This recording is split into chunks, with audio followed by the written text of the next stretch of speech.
A nossa matéria é Epístolas Gerais. Nós já vimos até aqui a Epístola aos Hebreus. O escritor deste material não sou eu, mas o nosso colaborador aqui da escola, o professor Juliano, que foi meu aluno e agora me dá a honra de trabalhar comigo, né? Ali da Igreja Palavra da Fé. E é a segunda produção teológica do professor Juliano, tá? Mas eu, como vocês são a turma piloto, né? Eu que estou lecionando por hora todas as matérias desta primeira turma. Na aula passada, nós concluímos a Epístola aos Hebreus. Nós vimos umas coisas muito interessantes, né? Nós vimos que a Epístola aos Hebreus, ela, ao contrário do que a maioria das pessoas pensam, muito provavelmente não foi escrita por Paulo, né? Nós vimos também que uma coisa interessante da Epístola aos Hebreus é que ela provavelmente foi escrita ali entre os anos 55, mais ou menos, até no máximo o ano 70, né? E por que nós vimos isso? Porque como ele trabalha muito a questão do sacerdócio levítico, a questão do templo, e ele trabalha isso de uma forma muito real, muito nítida, certamente é alguém que, no período em que esteve escrevendo aquilo ali, o templo, muito provavelmente, ainda estava em pé e ainda estava nas suas atividades ali do sacerdócio levítico. E nós sabemos que isso concluiu-se, né, ali no ano 70, que o Templo de Jerusalém foi destruído e então o culto naqueles moldes antigos acabou-se, né? Então, pelo histórico do ano em que o Templo em Jerusalém é destruído, o ano 70, é que nós calculamos aproximadamente aí o período em que a Epístola aos Hebreus foi escrita. Uma outra coisa muito interessante é que a Epístola aos Hebreus, ela, na verdade, ela não foi escrita pensando-se, vamos dizer assim, em um livro. Ela está muito mais para um sermão, né? Ela está muito mais para um sermão expositivo, falando a respeito da lei e da graça, falando a respeito do sacerdócio da antiga aliança em Arão e do sacerdócio da nova aliança no Messias Cristo Jesus. E o que nós temos ali, na verdade, é o esboço do sermão. Então, aprove ao Espírito Santo que o sermão que foi pregado, vamos dizer assim, né, estivesse entrando nas páginas da Bíblia Sagrada, no cânon do Novo Testamento. É mais ou menos como pegar, por exemplo, um esboço de sermão meu ou de algum pregador, né, e lançar isso na forma de um livro. Tá? Inclusive, muitos livros são escritos assim, né? E isso não é uma coisa nova. Isso aí é uma coisa que, desde os tempos da Bíblia, o próprio Espírito Santo usou dessa metodologia, especificamente no caso de Hebreus. Tá? Então, não foi projetado originalmente para ser um livro, mas é um sermão que foi pregado, cujo esboço aprove ao Espírito Santo entrar nas páginas das Escrituras. Então, ela tem uma estrutura literária muito diferente dos demais livros da Bíblia. Entendendo que a Bíblia ela não foi escrita originalmente para nós, né? Nunca é demais lembrar vocês a respeito disso. A Bíblia ela foi escrita para as pessoas que viveram naquela época. Nós somos destinatários secundários do texto. Por que é importante a gente compreender isso? Porque se nós não procurarmos compreender primeiramente como que as pessoas daquela época pensavam, agiam, viviam, se nós não procurarmos compreender o pano de fundo histórico, social, cultural que existe por trás de cada um dos livros da Bíblia, certamente nós vamos ter problema e vamos ter uma visão distorcida na hora de trazer esses ensinos na forma de princípios espirituais para nós no dia de hoje. Então, os pregadores que pregam de forma expositiva, como é o meu caso, tá? Você percebe isso muito no sermão expositivo. Por exemplo, se você depois desta aula entrar no Facebook e olhar ali a minha live de ontem, né? Aliás, de ontem não, de domingo, desculpe, onde eu preguei sobre o tema o relacionamento entre a igreja e o Estado, né? Essa foi a minha live do domingo. Eu preguei um sermão expositivo ali de mais de 10 páginas de esboço, tá? Em aproximadamente 1 hora e pouquinho, né? E se vocês observarem isso, vocês irão perceber que no início da ministração eu trago todo o pano de fundo, né, ali da Epístola aos Hebreus. Tá? Então, o que acontece? Por que é necessário fazer isso? Aliás, a Epístola aos Hebreus, não, perdão, a Epístola aos Romanos, né, que foi o que eu estive pregando nesse domingo, que foi Romanos capítulo 13, verso 1 ao 7. Né? Então, a mesma coisa nós precisamos com relação a qualquer livro da Bíblia. Precisamos sempre trazer esse pano de fundo, esse contexto histórico, este contexto cultural, este contexto teológico da época. Precisamos aprender, né, a descobrir a chave de leitura de cada livro, certo?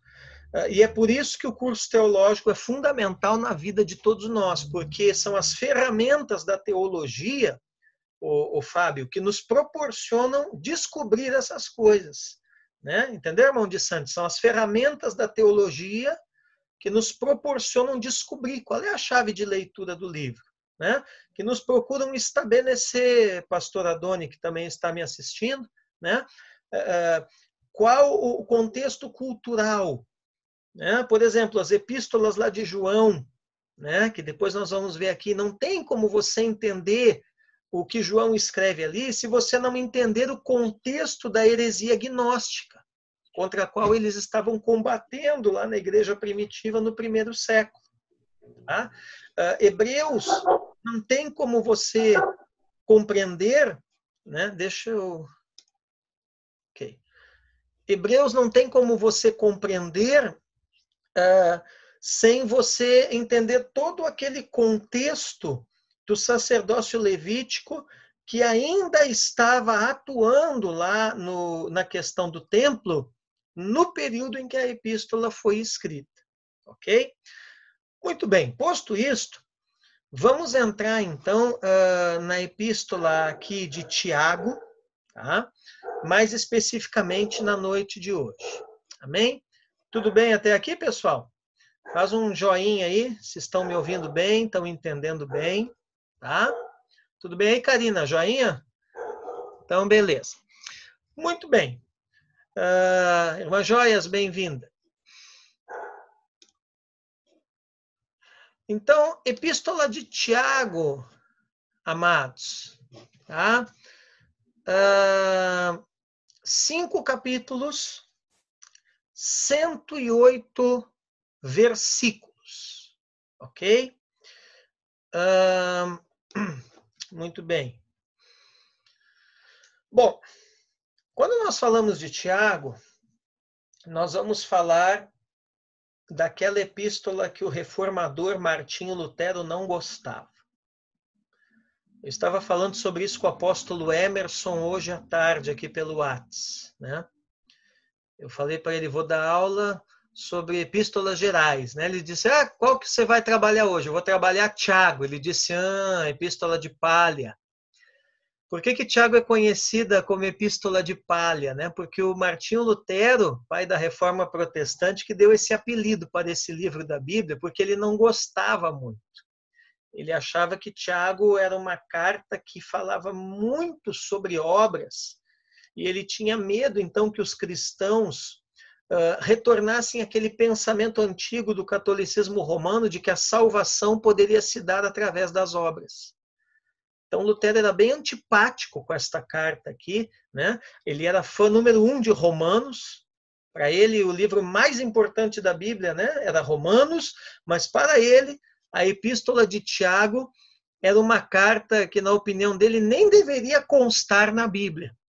Então, ele chamava ela de Epístola de Palha, né? Palha no sentido de que, com relação à salvação pela fé, na opinião de Lutero, esta carta não se sustentaria, tá? Mas isso é a opinião de Lutero, tá, gente? Não é a opinião do Espírito Santo, que deixou a carta aqui nas nossas Bíblias, ok? Tiago, de todas as cartas, é a que menos cita o nome do Senhor Jesus Cristo, tá? De todas as epístolas gerais, a de Tiago é a que menos cita Jesus. Na verdade, nós temos apenas 2 citações do nome de Jesus que vão aparecer nos 2 primeiros capítulos da carta de Tiago. É Tiago capítulo 1, verso 1, ali a parte A do versículo, né? Que diz assim: Tiago, servo de Deus e do Senhor Jesus Cristo. Tá?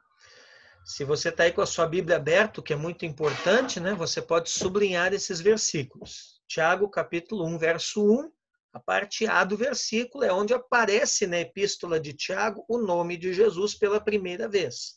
Tiago, servo de Deus e do Senhor Jesus Cristo. E aí nós temos o Tiago, capítulo 2, verso 2, no início ali, né, gente, na parte A do versículo, ele fala ali: meus irmãos, não tenhais a fé. Meus irmãos, não tenhais a fé em nosso Senhor Jesus Cristo? Não, peraí, tem coisa errada aqui. Deixa eu abrir na minha Bíblia aqui. Tiago 2, né? Tiago 2, 2.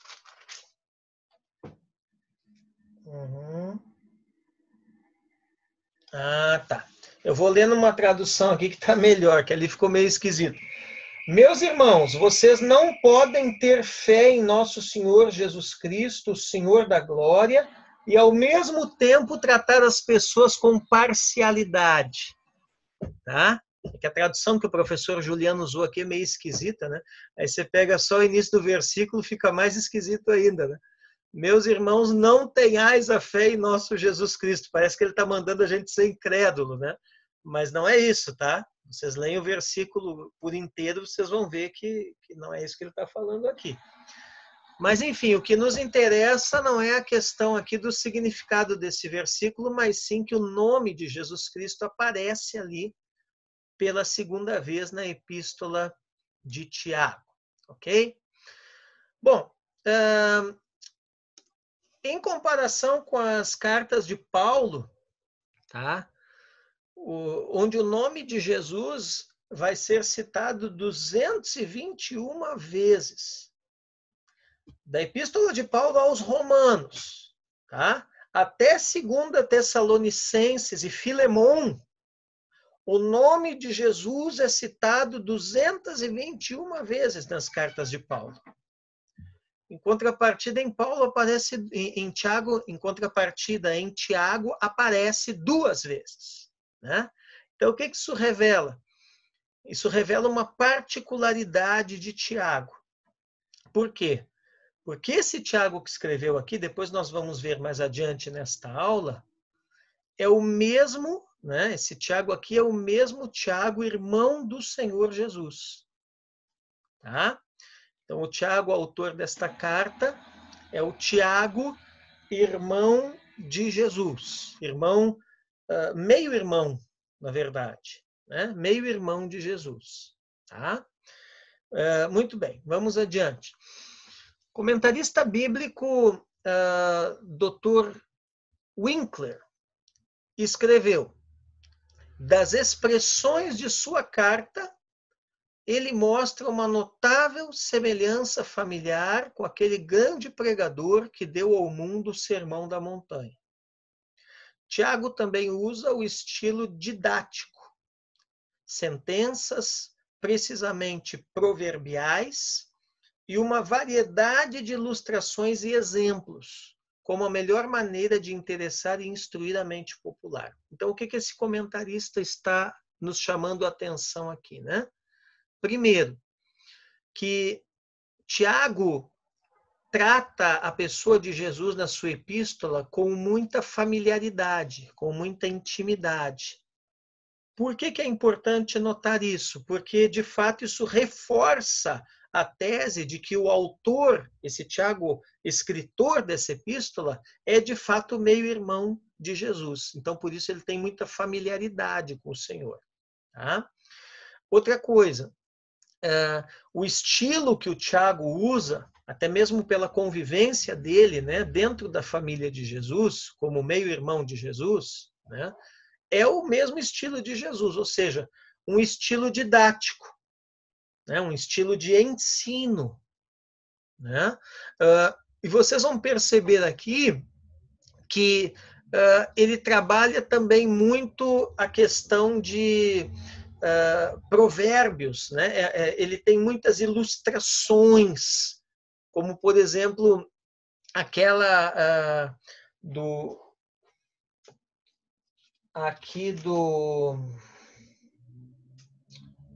onde ele fala do homem que é semelhante a uma folha, né? Onde está aqui? Faltou o professor colocar um exemplo disso aqui, né? Deixa eu achar aqui para vocês.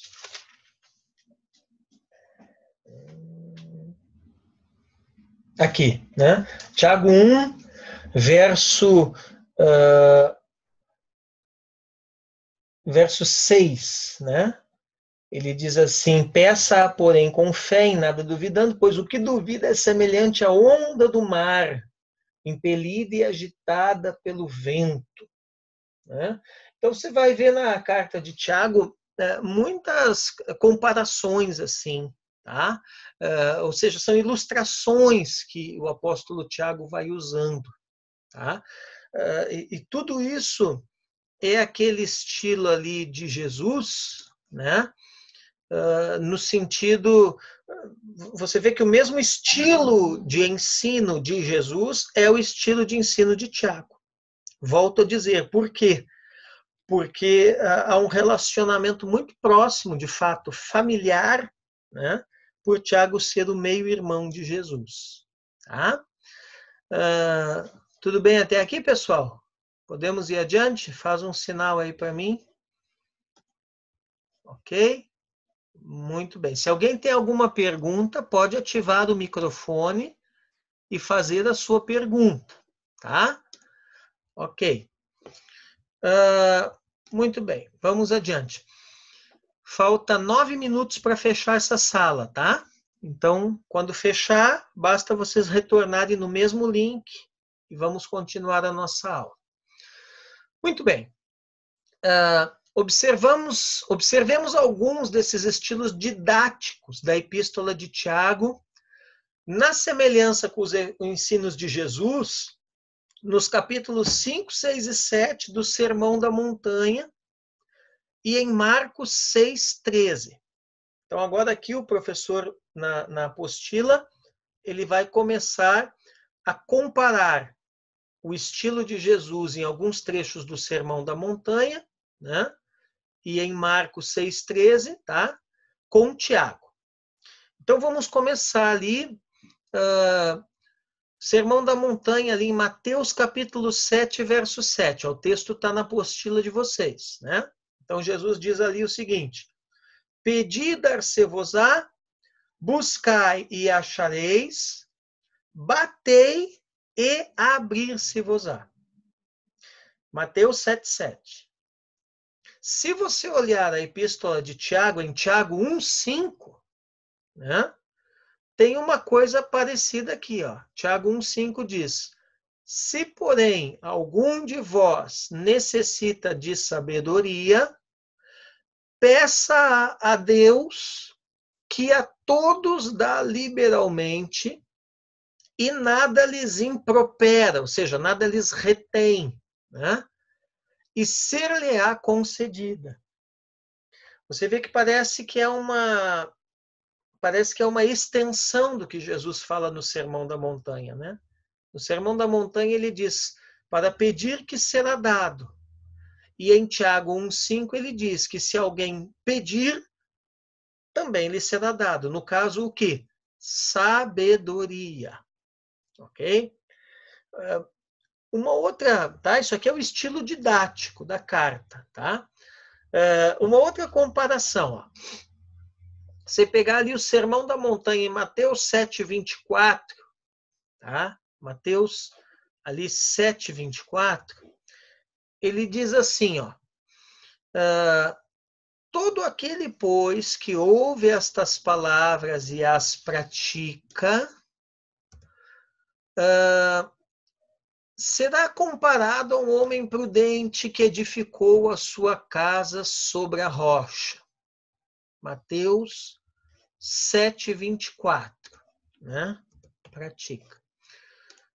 Agora, se você observar Tiago 2,14, pessoal, você vai ver Tiago dizendo assim, ó, meus irmãos, qual é o proveito se alguém disser que tem fé, mas não tiver obras?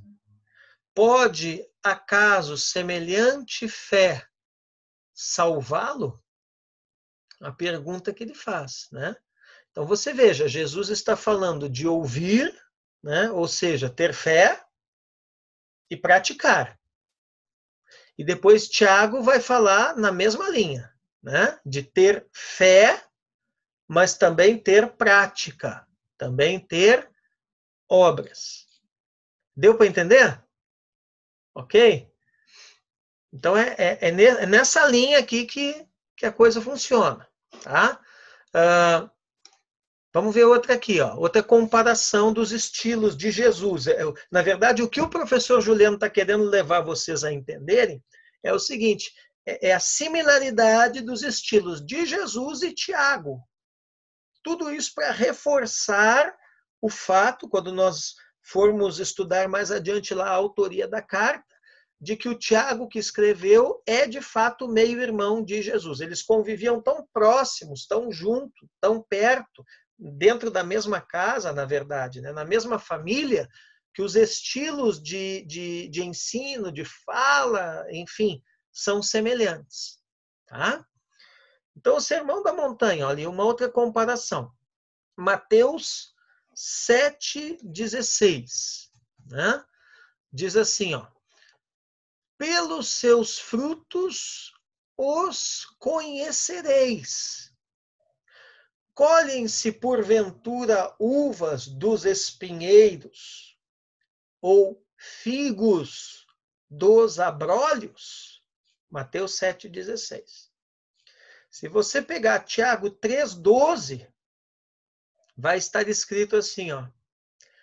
Acaso, meus irmãos, pode a figueira produzir azeitonas ou a videira figos?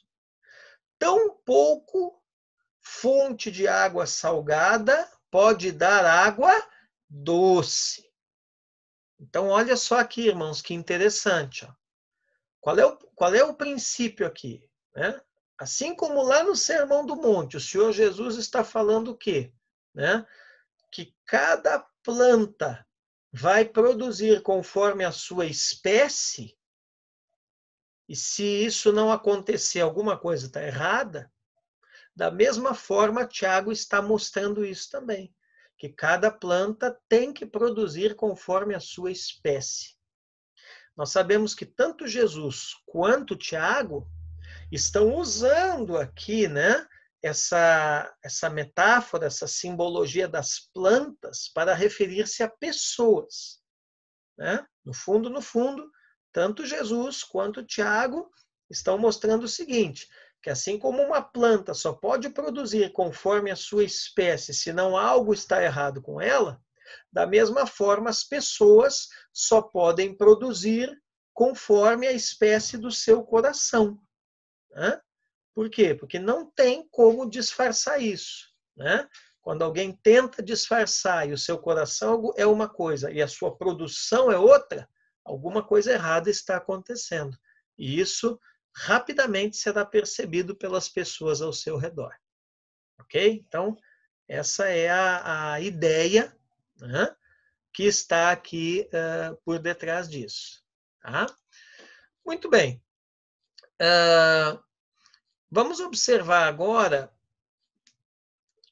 outra comparação aqui. Ó, tá? Tem 2 minutinhos para fechar a sala, dá tempo de mais uma. Mateus 5,4, Sermão da Montanha. Bem-aventurados os que choram, porque serão consolados. Se você olhar Tiago 4,9, Tiago diz assim, ó, afligi-vos, lamentai e chorai. Converta-se o vosso riso em pranto e a vossa alegria em tristeza. Ou seja, da mesma forma como o Senhor Jesus, no Sermão da Montanha, fala de uma bem-aventurança para os que choram, qual é essa bem-aventurança? O consolo que de Deus eles receberão? Da mesma forma, Tiago fala sobre a necessidade de se afligir, de lamentar, de chorar, ou seja, é o processo do arrependimento pelos nossos pecados, né? E esse arrependimento vai conduzir, vai desaguar, vai descambar no processo de conversão. Amém, pessoal? Amém? Liguei o microfone de todos vocês aí, tá bom? Falta 1 minuto para fechar a sala. Né? Amém, amém. Tá? Vão pensando aí, enquanto vocês voltam, se vocês têm alguma pergunta para fazer até aqui, e aí quando nós retornarmos eu respondo alguma pergunta. Gravando. Comenta aí com nós, Fábio, o que você entendeu aí até aqui? Não, é que a Bíblia falou sobre ter obras, né? E não ter fé, né? E eu falei que uma coisa é ligar a outra, porque não tem como você servir sem ter fé. Sim. E não tem como você ter fé sem servir, porque se você quer servir fazendo a obra e não tiver ter fé, você acaba não fazendo coisa para ninguém, ou não fazendo, né? E quando você tem fé para não trabalhar, a tua fé se esfria, a tua fé morre. Né? Então, sim, é uma coisa ligada à outra, uma coisa fortalece a outra, né? Sim, sim, exatamente, né? Na verdade, nós sabemos que a salvação é pela fé, mas a fé, né, não só a fé, mas todas as doutrinas bíblicas, vamos dizer assim, elas são extremamente práticas. O objetivo de Deus é nos levar à praxis, né? O cristianismo ele não é uma religião meramente, mas ele é um estilo de vida, né? E por isso é necessário, sim, essencial essa questão da fé. Obviamente que a fé não salva, né? Aliás, a fé salva, as obras não salvam por si só, mas elas são importantes e elas precisam estar atuando junto com a nossa fé, né? Elas são a exteriorização, vamos dizer assim, da nossa fé, né? Isso é importante, eu acho que mais importante até com relação aos outros do que com relação a Deus, né? Porque Deus olha e vê a fé dentro do nosso coração, mas os outros precisam perceber isso em nós exteriorizado através das obras. Né? Fala, Fábio. Até não fala mesmo. Pastor. Oi. Aqui as obras, né? No caso, se eu falar que eu tenho fé e não apresentar nenhuma obra, como é que eu vou identificar essa fé? Porque tem muitas pessoas que têm fé, né? Que falam que têm fé, mas não conseguem fazer a obra, não tem um fruto, não tem nada. É que assim, ó, nós precisamos entender, tá? Eu vou... Olha só que coisa interessante. Nós precisamos entender obras no conceito de Jesus. E aonde que Jesus conceitua isso?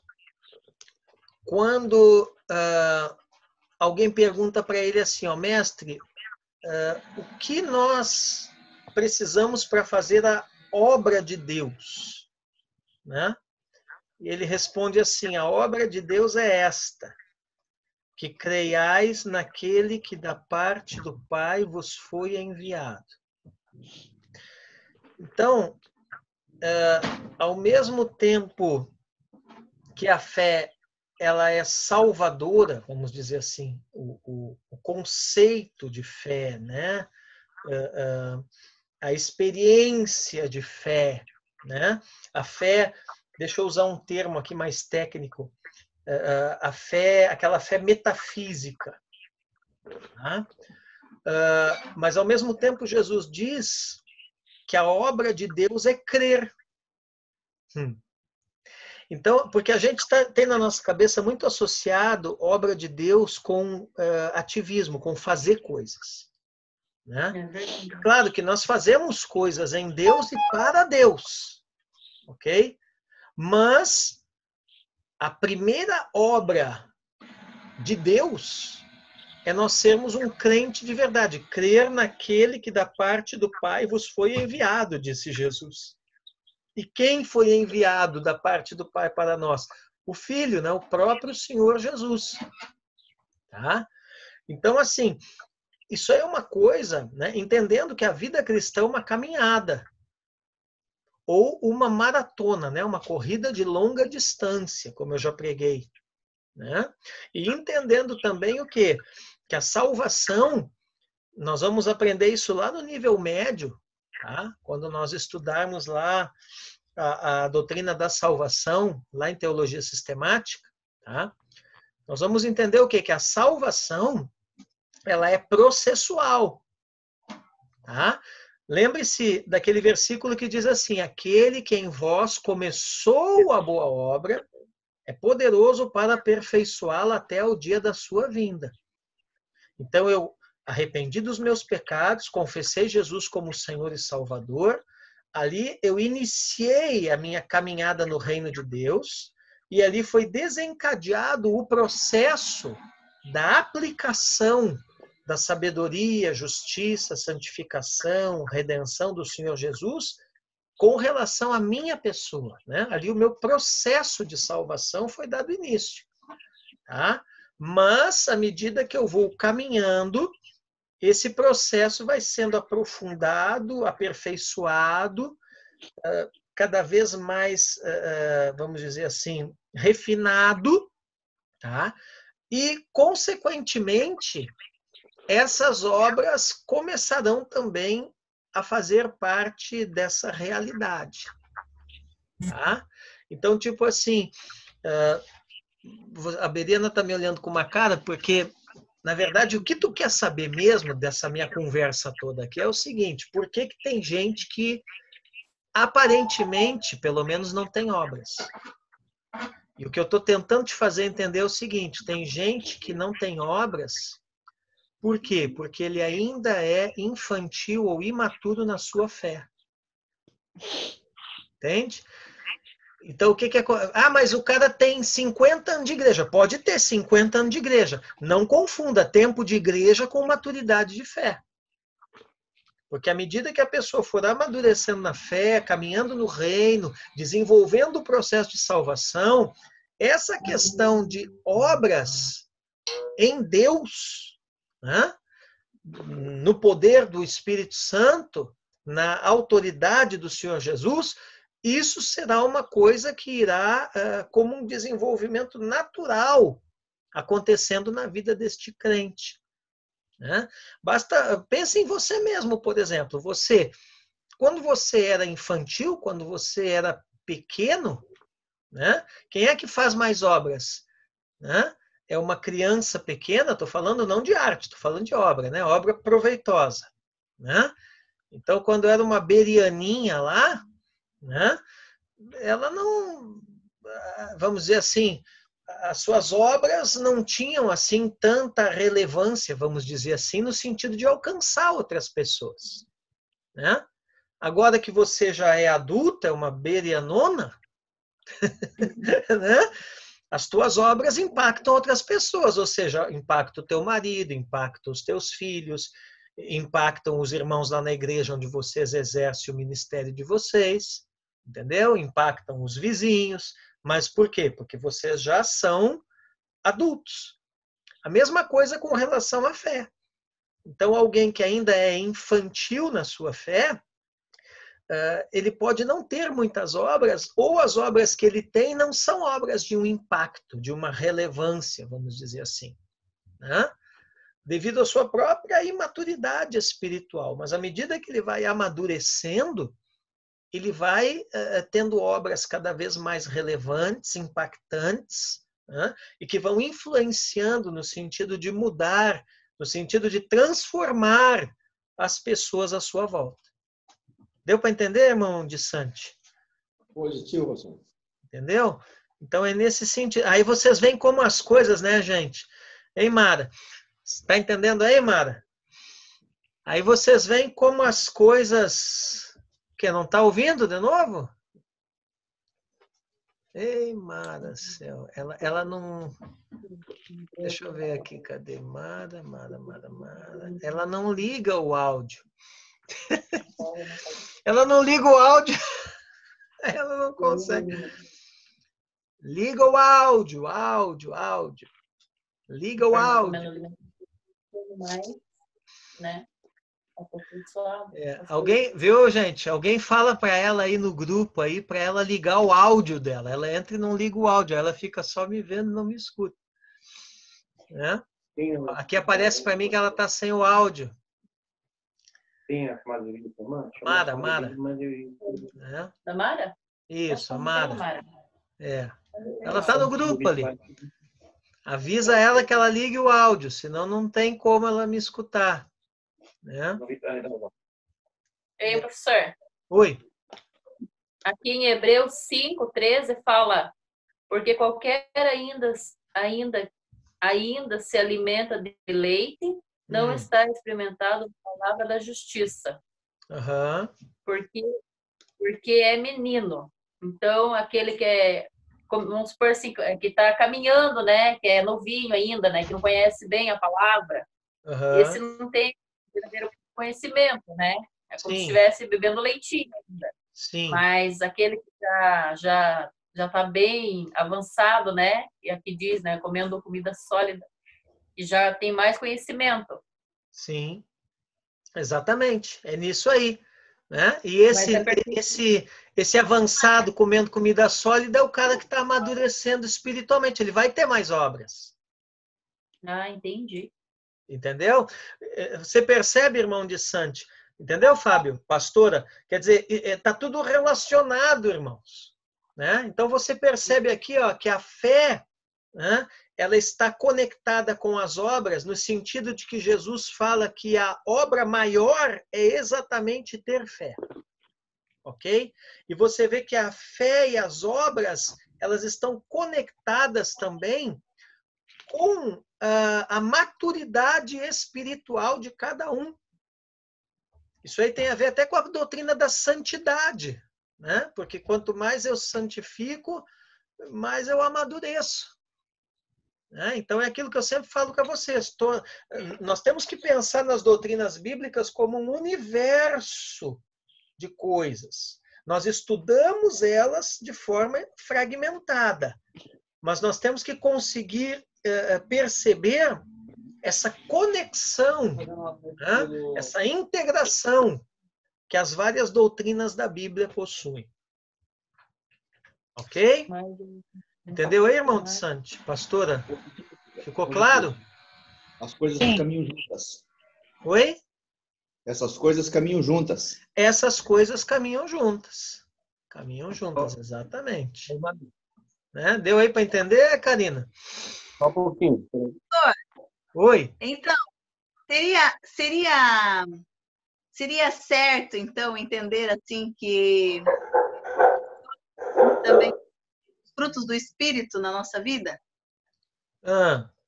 Amor, a paz, isso também, a bondade, isso também seriam obras, digamos assim? Não só obras propriamente assim, eu vou lá, eu vou doar um alimento, não só essas obras práticas, é uma obra do Espírito Santo em nós também, as obras que o Espírito Santo faz em nós.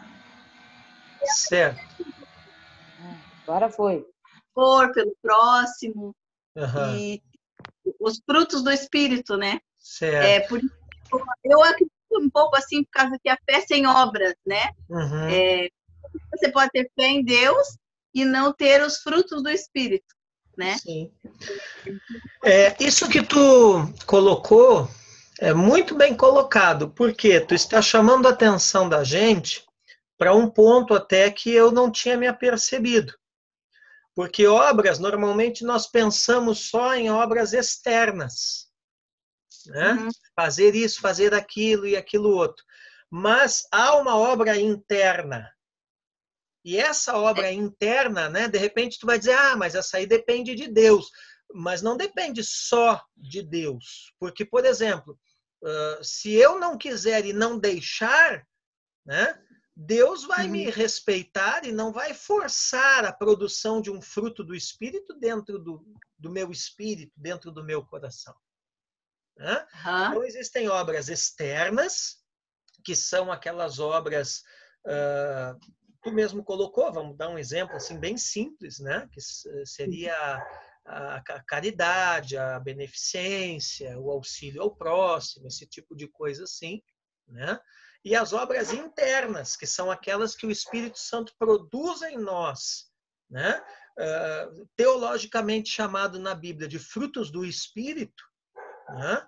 Mas que nós também temos uma participação nisso, num sentido de nós permitirmos o Espírito Santo operar isso dentro de nós. Isso. Okay? E para efeitos, tanto as externas como as internas, aquilo que eu falava para a Beriana, né? Depende da nossa maturidade. Tá? É muito importante, gente, entender isso. Porque assim, tem gente que pensa que a salvação é um conceito fechado. Um dia, 10 anos atrás, eu me arrependi dos meus pecados, confessei Jesus como Senhor e Salvador, pronto, estou salvo, glória a Deus, aleluia, vou para o céu. Né? E parece que aquilo ficou parado no tempo e no espaço 10 anos atrás na vida dele. E não é assim. Lá é apenas o início da jornada. Lá é apenas o botão start que foi apertado. Né? Lá é apenas o início de um processo. A salvação é processual. Conheçamos e prossigamos em conhecer ao Senhor. Isso significa o quê? Que se eu sou um crente maduro e estou caminhando no sentido de amadurecer cada vez mais, hoje eu preciso estar mais salvo do que eu era ontem. Entendeu? Amanhã eu estarei mais salvo do que eu sou hoje. O processo vai, né, não no sentido de quantidade, mas no sentido de... Vou levantar aqui agora, vou dar em vocês. Vai se aperfeiçoando. O processo vai se aperfeiçoando em mim. Amém? Deu respondido aí, Karina? Então, beleza. Gente, eu vou deixar vocês todos mudinhos aqui. Vou continuar então. Mais alguma pergunta aí? Alguma observação? Tudo certinho aí? Darlene, tá ouvindo aí? Beleza. Então, vamos lá, gente. Sim, professor. Estou ouvindo. Ok. Vou botar vocês no mudo, tá? Qualquer coisa é só acionar aí o microfone. Bom, então nós estávamos fazendo uma comparação aqui, né, pessoal, entre o Sermão da Montanha e a Epístola de Tiago, né? Num sentido aqui de nós vermos essa similaridade de linguagem e de pensamento entre o Senhor Jesus e o apóstolo Tiago. Então, vamos adiante aqui no nosso slide que está aparecendo na tela para vocês, né? Então, no Sermão da Montanha, em Mateus 6,19, não acumuleis para vós outros tesouros sobre a terra, onde a traça e a ferrugem corroem e onde os ladrões escavam e roubam. Mateus 6,19. Se você pega Tiago 5,2, tá ali, ó. As vossas riquezas estão corruptas e as vossas roupagens comidas de traça. Você percebe que parece uma conclusão que ele tira, né, a partir do que Jesus fala no Sermão da Montanha. Você vê que ele fala até do mesmo bichinho, da traça, né? Inimigo número 1 aqui da minha biblioteca. Muito bem. Vamos adiante aqui, uma outra comparação. Ó. Marcos 6,13. Né? Sermão da Montanha lá. Diz assim: expeliam muitos demônios e curavam numerosos enfermos, ungindo-os com óleo. Marcos 6,13. Se você pega Tiago 5,14, ele vai dizer ali, ó, está alguém entre vós doente? Chame os presbíteros da igreja e estes façam oração sobre ele, ungindo-o com óleo em nome do Senhor. Vocês viram que interessante? Quando a gente fala de ungir enfermos com óleo, a gente já pensa imediatamente em Tiago, né? Mas isso não é uma coisa que Tiago inventou ou que foi revelado pelo Espírito Santo só para ele. Você vê aqui que o próprio Senhor Jesus ali, nessa dinâmica de expelir demônio e curar enfermos, lá no Sermão da Montanha, eles também já tinham ali a prática da unção com óleo. Amém? Então, unção com óleo para enfermos não é uma coisa que Tiago inventa, ou que Tiago traz, vamos dizer assim, no contexto da igreja do Novo Testamento. É uma coisa que o próprio Senhor Jesus ali já praticava, né? Com quem que eles aprenderam isso? Eles aprenderam com Jesus. Amém? Muito bem. Vamos adiante aqui. Espera aí. Falando ainda de estilos didáticos, nós vemos algumas ilustrações na epístola de Tiago. Então, por exemplo, Tiago capítulo 1, versos 10 e 11. Ele diz lá, ó, o rico na sua insignificância, porque ele passará como a flor da erva. Com quem que ele compara o rico? A flor da erva. Porque o sol se levanta com seu ardente calor, e a erva seca e a sua flor cai e desaparece, a formosura do seu aspecto. Assim também se murchará o rico em seus caminhos. De que rico que ele está falando aqui? O rico ímpio. O rico mau, né? O rico que deposita a sua confiança nas suas próprias riquezas. Ele será como aquela florzinha do campo, né? Que de manhã cedo, quando tudo está ali bem úmido ainda, do orvalho e tal, né? Ela está ali, vamos dizer, glamurosa, né? Ela está ali no seu auge, né? Mas à medida que o sol vai levantando, que o dia vai passando, que o calor vai chegando, ela murcha, seca e morre. Então, o que Tiago está dizendo? Né? Que quem confiar a sua salvação nas suas próprias riquezas, ele vai estar exuberante por um tempo. Mas daqui a pouco o sol, que nós poderíamos comparar aqui com o Senhor, né? O sol da justiça, né? Ele vai lançar o seu calor e essa pessoa, né, vai murchar, secar e morrer, se não depositar no Senhor a confiança do seu coração. Olha que coisa interessantíssima, né? Uma outra ilustração aqui, ó, gente, da epístola de Tiago. Tiago, capítulo 3, o verso 5 ali, B, ó, o finzinho do 5 e o iniciozinho do 6. Né? Vede como uma fagulha põe em brasas tão grande selva. Aí ele faz a comparação. Ora, a língua é fogo, é mundo de iniquidade. Com o que ele está comparando aqui a nossa língua, né? Como uma fagulha, como fogo, né? A nossa língua é fogo e basta uma fagulha, ou seja, basta uma palavrinha para causar um incêndio capaz de incendiar uma selva. Quantas vezes eu e vocês experimentamos isso? Sim ou não? Hã? Você falou uma palavrinha infeliz, né? Todo mundo, numa hora ou outra da vida, fala, né? Tem uns que falam mais, outros falam menos. À medida que você vai amadurecendo, você vai aprendendo a falar menos, né? Mas quantas vezes você falou uma palavrinha que você foi infeliz naquela palavra, né? E aquilo foi como uma fagulha que causou um incêndio, né?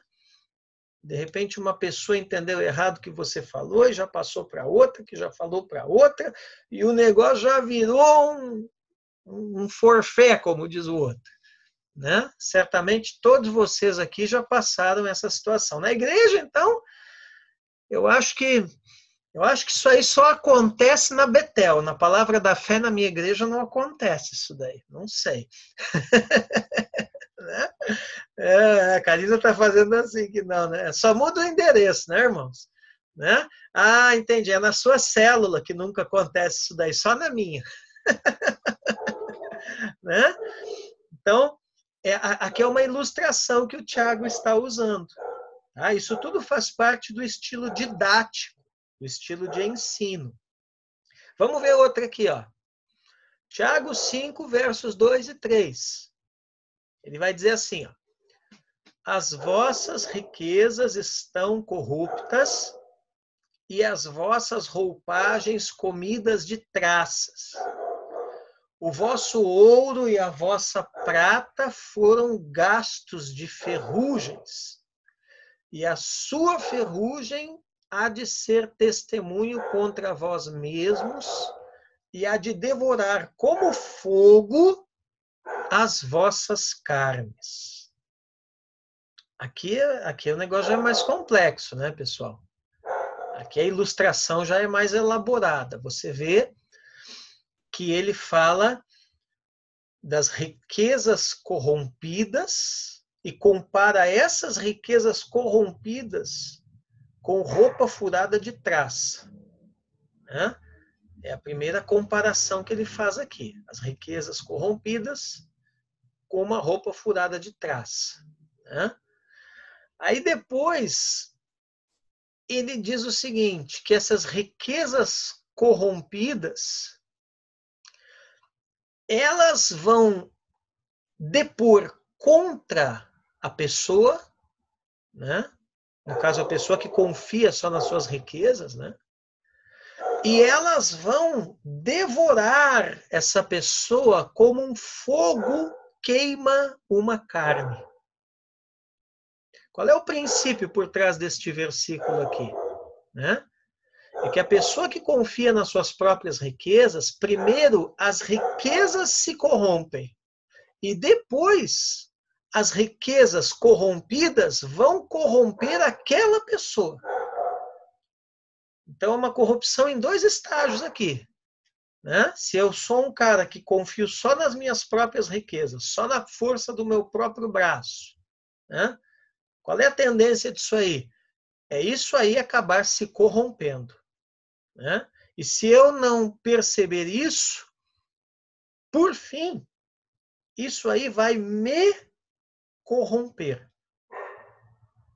Vejam como as riquezas, quando elas são colocadas na perspectiva errada, né? Tá? Deus não é contra a riqueza, viu, pessoal? Quero mais que todos vocês fiquem ricos aí, em nome de Jesus, né?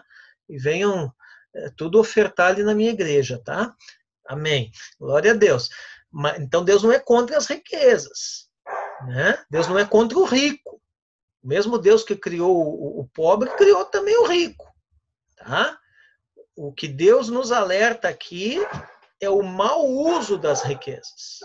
O que Deus nos alerta aqui é colocar a nossa confiança, a nossa força, a nossa esperança, a nossa fé nas riquezas. Né? Aí nós vamos ter um problema sério. Primeiro, essas riquezas se corromperão e depois elas vão nos corromper. Quantos de vocês conhecem aí alguém que foi corrompido dessa forma? Né?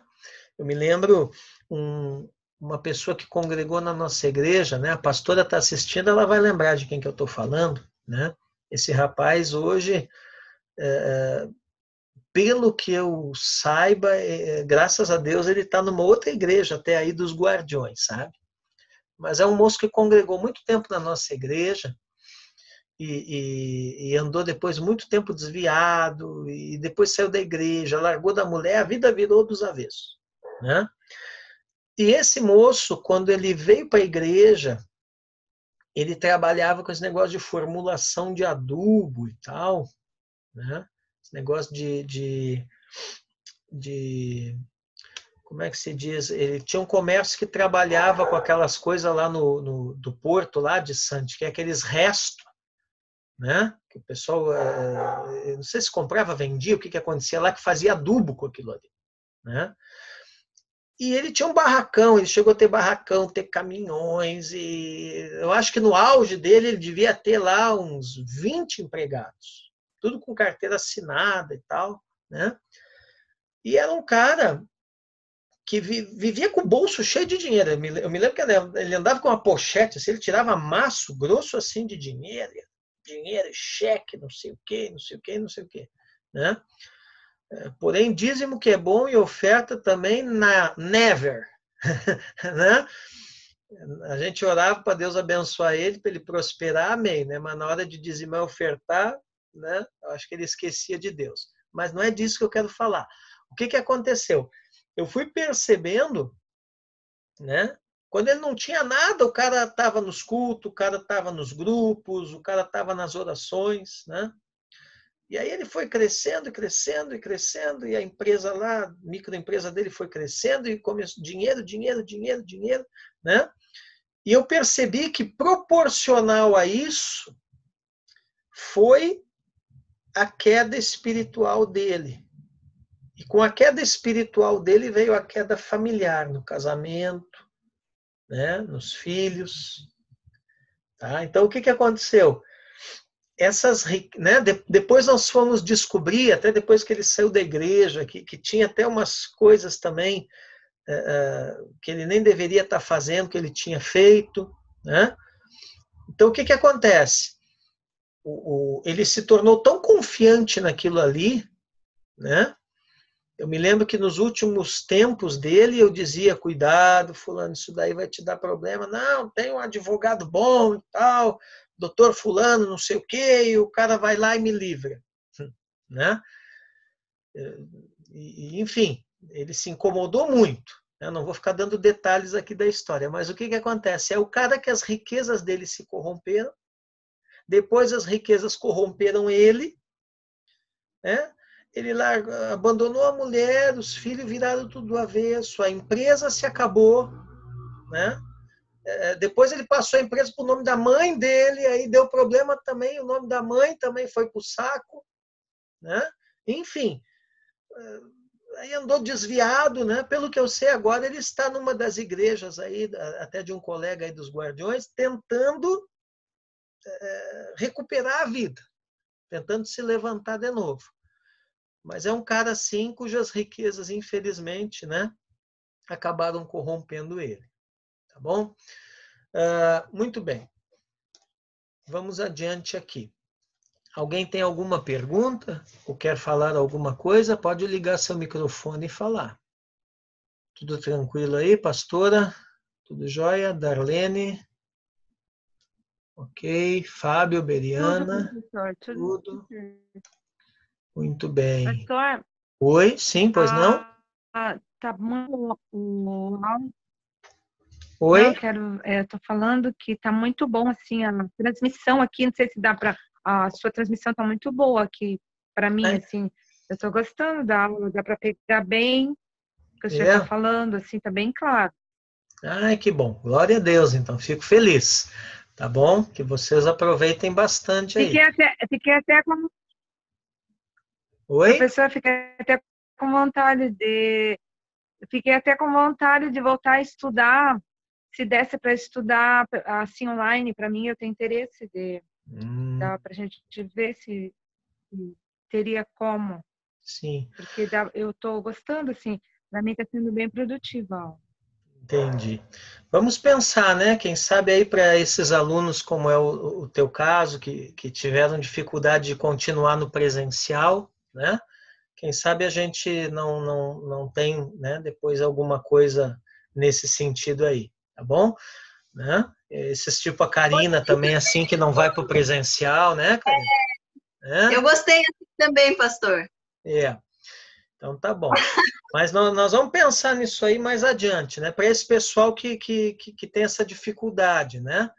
Mas os outros aí é tudo no presencial, viu, Beliana, Fábio, de Sante aí, viu? É nóis, velho. Mara, né? Dona lindona. E Mara, nós não podemos deixar de tomar o cafezinho, né? A vantagem do presencial é que tem o cafezinho, tem o bolinho, tem o pãozinho, tem o Doritos, né? Mas verdade. Mas eu fico feliz, Darlene, porque a ideia é essa, é a gente fazer aí um resgate aí desses alunos como você, o Elias, que tem, de repente, um pouco mais de dificuldade para o presencial, a gente fazer um resgate aí disso aí e vocês poderem continuar depois matérias que vocês perderam, né? Então, depois a gente pode até criar um grupo com os irmãos, um grupo no WhatsApp separado para nós conversar melhor e alinhar alguma coisa aí.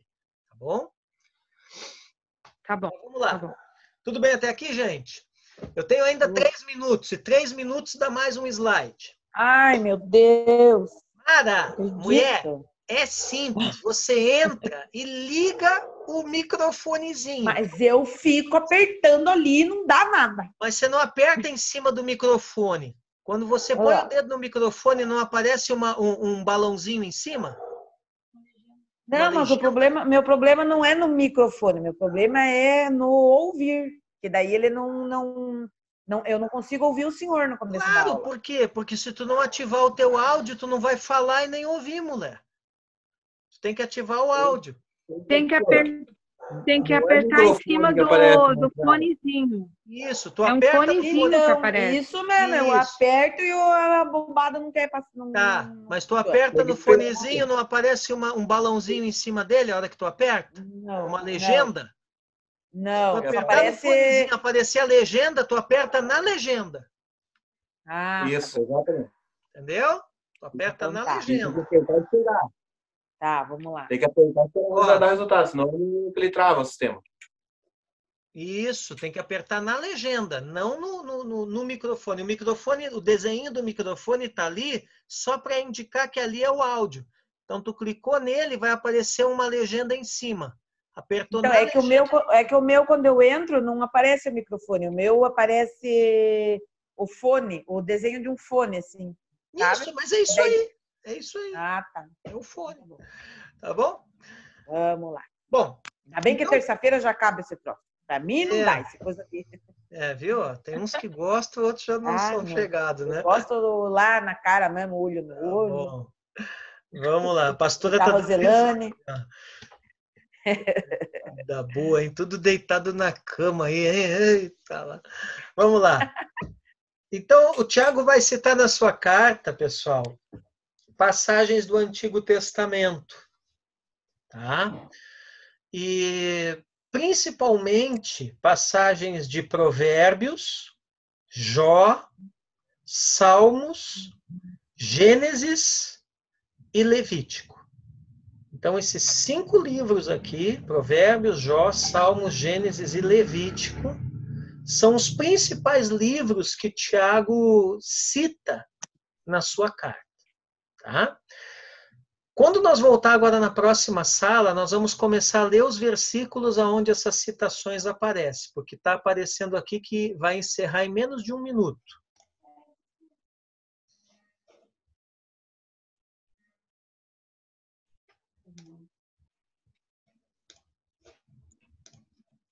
Animais sufocados, no caso, professor, é animal... É o bicho que não verteu o sangue, né? Você pega lá uma galinha, só torce o pescoço do bicho lá e depena e tal, e prepara com o sangue. Tá, mas isso era moda, a lei era moda por higiene, né? No caso, na época. Né? Sim, a lei proibia isso, né? Por quê? Porque por uma questão sanitária, né? Todas as doenças do bicho vai estar onde? Vai estar no sangue. Entendeu? Só que isso é uma coisa da lei dos judeus, mas que foi preservado para a igreja no Novo Testamento. A igreja não deve comer a carne com o sangue. No caso, nós também? Caso nós também, com certeza. Nós somos igreja. Sem chouriço? Sem chouriço, meu irmão. Sem chouriço, morcela, frango ao molho pardo, essa coisa arada aí. Ó, tudo que é feito a partir de sangue não deve ser consumido. Entendeu? Por quê? Mas... Não é por uma questão até de pecado, vamos dizer assim, espiritual. É por uma questão dietética. Entendeu? Porque são alimentos que a probabilidade de você adoecer com uma doença que o bicho tem no sangue dele é muito grande. Entendeu? Uma picanha? Não, aí não tem a ver com carne mal passada, não é isso. Tem Entendeu? a ver, né? Não tem a ver com a carne mal passada. Tem a ver com a carne que não foi vertido o sangue. Por exemplo, o que acontece quando mata um porco, quando carneia um boi, né? O frigorífico lá, a galinha mesmo, né? Pendura o bicho lá, né? Para escorrer sangue. Não é isso? Então, agora ali tem gente, principalmente o frango, né? Que não deixa escorrer o sangue do bicho. Entendeu? E aí esse tipo de comida é perigoso. Por quê?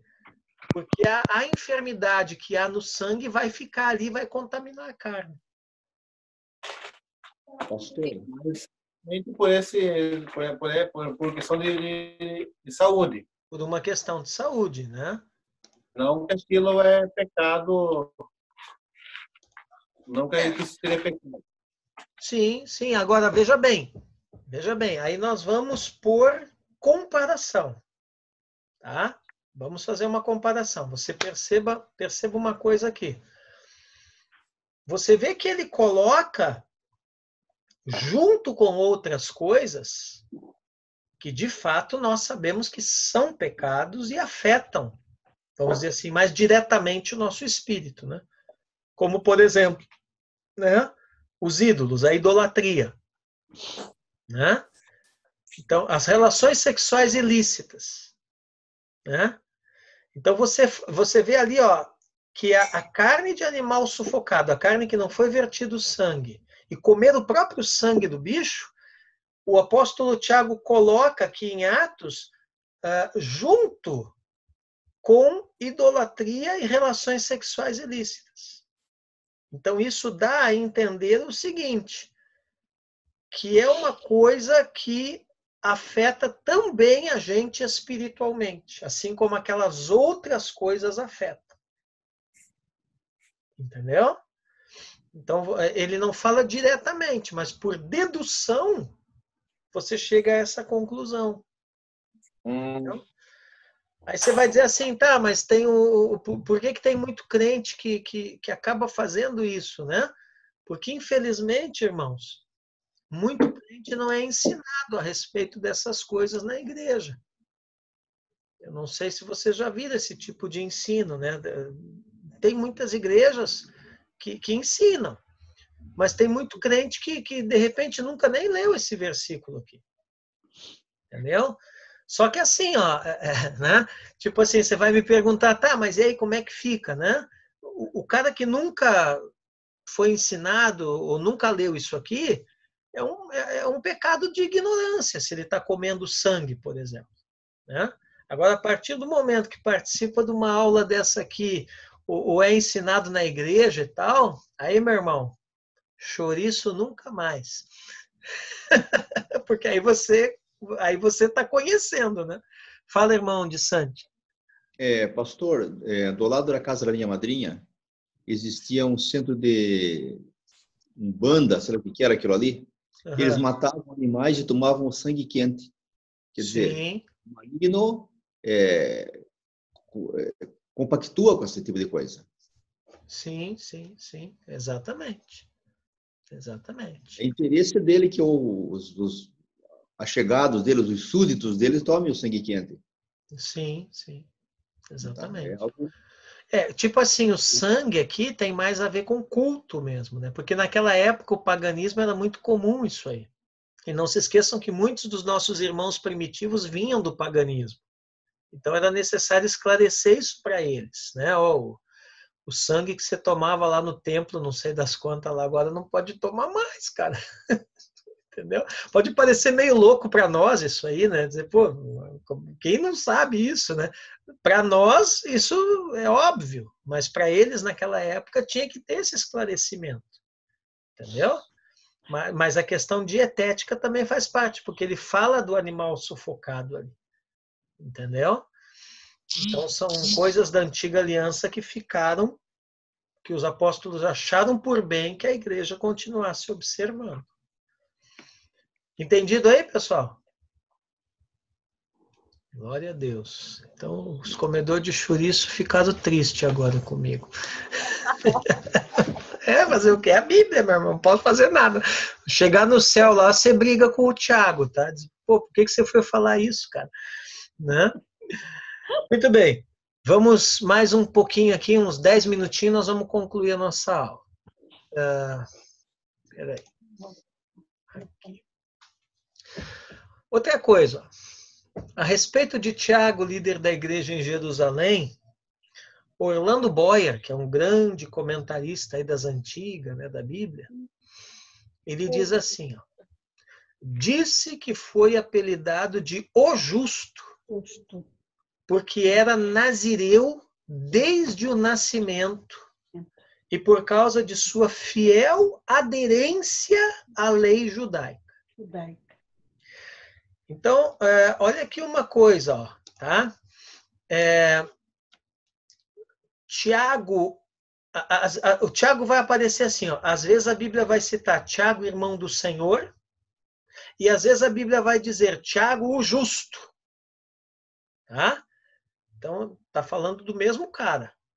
Tá? O que é um nazireu? Eu botei no slide ali, viu, gente? Pelo amor de Deus, é nazireu, tá? Não é narizeu. Narizeu é um cara que tem um nariz grande, tá? Nazireu. Eram pessoas que obedeciam rigorosamente a lei religiosa. Não bebiam vinho, não comiam uva, não cortavam cabelo. E também não tocavam em nada morto. Tá? Tinha nazireus que eram perpetuamente nazireus, faziam o voto para a vida inteira, e tinha nazireus que faziam esse voto por um determinado período de vida. Tá? E teve gente que não teve nem opção de escolha se ia fazer o voto ou não, porque já nasceu votado, que é o caso, por exemplo, de Sansão, que foi consagrado nazireu no ventre da mãe. Tá? E o profeta Samuel também é outro. Tá? Então, exemplos de nazireus, né? Sansão, Samuel, João Batista são os mais conhecidos. Tá?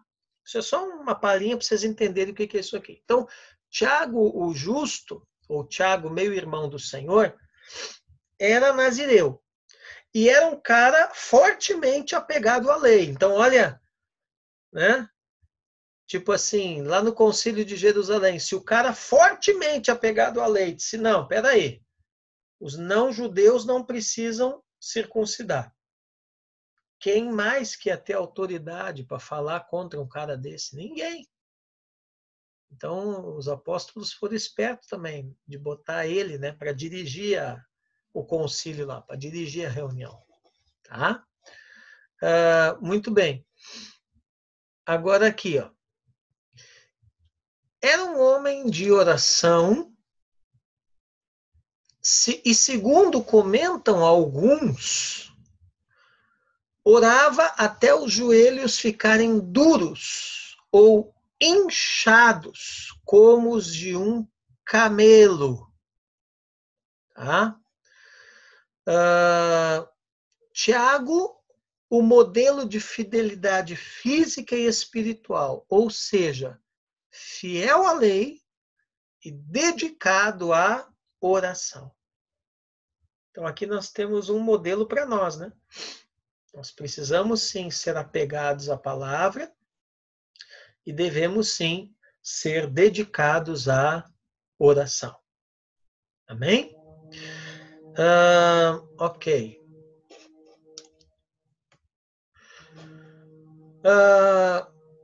Bom, agora aqui é o seguinte, gente. Eu acho que eu vou parar aqui, porque senão nós vamos entrar numa outra área aqui, que é a pessoa de Tiago. Tá? Deixa eu dar mais uma olhadinha aqui, peraí.